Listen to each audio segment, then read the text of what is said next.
गांव के कोने में टूटी फूटी झोपड़ी में एक दरिद्र व्यक्ति रहता था। उसका नाम था रामदीन। चेहरे पर झुर्रियां, हाथों में छालें और पेट में दिन दिन का भूखापन। लोग उसे पागल समझते थे, क्योंकि वह अक्सर अकेले बैठकर माँ काली का नाम जपता था। जय माँ काली, जय माँ काली। वीडियो को एंड तक जरूर देखना। रामदीन का कोई नहीं था, न परिवार न धन दौलत। रोज कुएं से पानी भरता, गांव के मंदिर में झाड़ू लगाता और जो बचा खुचा मिलता उसी से पेट भरता। लेकिन एक चीज जो उसके पास थी, भक्ति। सच्ची, निष्कलंक और गहरी भक्ति। एक दिन भूख से बेहाल होकर वह झोपड़ी में लेटा और धीरे धीरे नींद में चला गया। आंखें बंद थीं, लेकिन मन जप रहा था, माँ काली, माँ काली। और फिर सपना शुरू हुआ। चारों ओर अंधेरा था, घना गाढ़ा अंधकार। कुछ दिखाई नहीं दे रहा था। लेकिन फिर अचानक एक तेज रोशनी फैली और उस रोशनी में एक देवी प्रकट हुई। काले रंग की, विशाल नेत्रों वाली, खुले बाल, गले में नरमुंड की माला, हाथों में खड्ग और त्रिशूल। रामदीन कांप गया। उसने डरते हुए आंखें उठाईं और देखा माँ काली मुस्कुरा रही थीं। माँ काली बोली, रामदीन, तू डर क्यों रहा है? मैं तुझसे मिलने आई हूं। रामदीन रो पड़ा, जमीन पर सिर झुका दिया। माँ, तू मेरे जैसे तुच्छ भूखे दरिद्र के सपने में क्यों आई? माँ बोली, तू गरीब है, लेकिन तेरा मन अमीर है। तेरे पास धन नहीं, पर सच्चा प्रेम है। तू भूखा रहता है, पर मेरा नाम जपता है। मैं ऐसे ही दिलों में रहती हूं, जहां सच्चाई हो, श्रद्धा हो और छल कपट न हो। रामदीन ने हाथ जोड़कर कहा, माँ, मैंने कभी कुछ नहीं मांगा, सिर्फ तुझे ही पुकारा है। माँ मुस्काई और बोली, आज मैं तुझे कुछ देने नहीं, समझाने आई हूं। माँ काली की सीख रामदीन। माँ बोली, तू जानता है दरिद्र कौन होता है?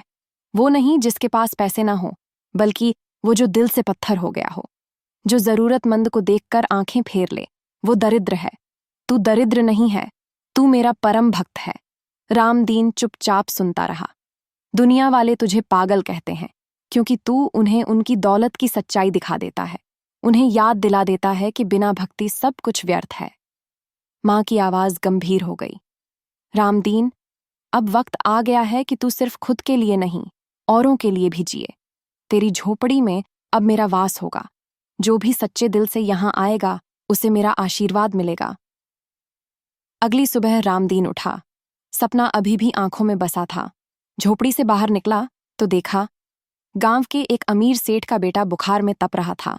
डॉक्टर जवाब दे चुके थे। रामदीन ने कहा, उसे मेरी झोपड़ी में लाओ। लोग हंसे, लेकिन सेठ को कोई और उपाय नहीं सूझा।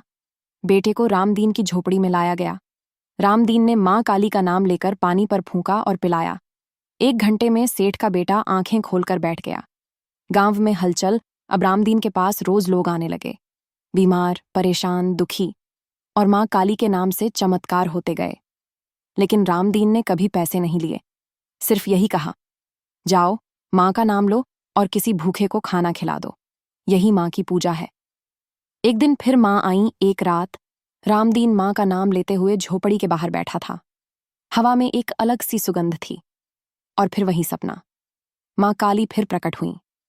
रामदीन, उन्होंने कहा, तू अब दरिद्र नहीं रहा, तू अब मेरे आशीर्वाद का पात्र है। चल, अब तेरा कर्तव्य पूरा हुआ। रामदीन मुस्कुराया, माँ, मैं तैयार हूं, लेकिन एक विनती है, मेरी झोपड़ी को मंदिर बना देना, ताकि जो भी यहां आए वो तुझे पा सके। माँ ने सिर हिलाया। अंत और शुरुआत सुबह जब लोग झोपड़ी आए, रामदीन शांत लेटा था। शरीर ठंडा था, लेकिन चेहरे पर एक दिव्य मुस्कान थी। उसके हाथों में माँ काली की तस्वीर थी और माथे पर रोली का तिलक। गांव वालों ने उसी झोपड़ी को मंदिर बना दिया। आज भी वहां लिखा है, माँ काली यहां दरिद्र के रूप में थीं। श्रद्धा लाओ, कृपा पाओ। माँ काली सिर्फ धनियों की नहीं, सच्चे दिल वालों की होती है। दरिद्रता शरीर की नहीं, मन की होती है। माँ काली जब आती है तो वह चेतना देती है, चमत्कार नहीं, परिवर्तन।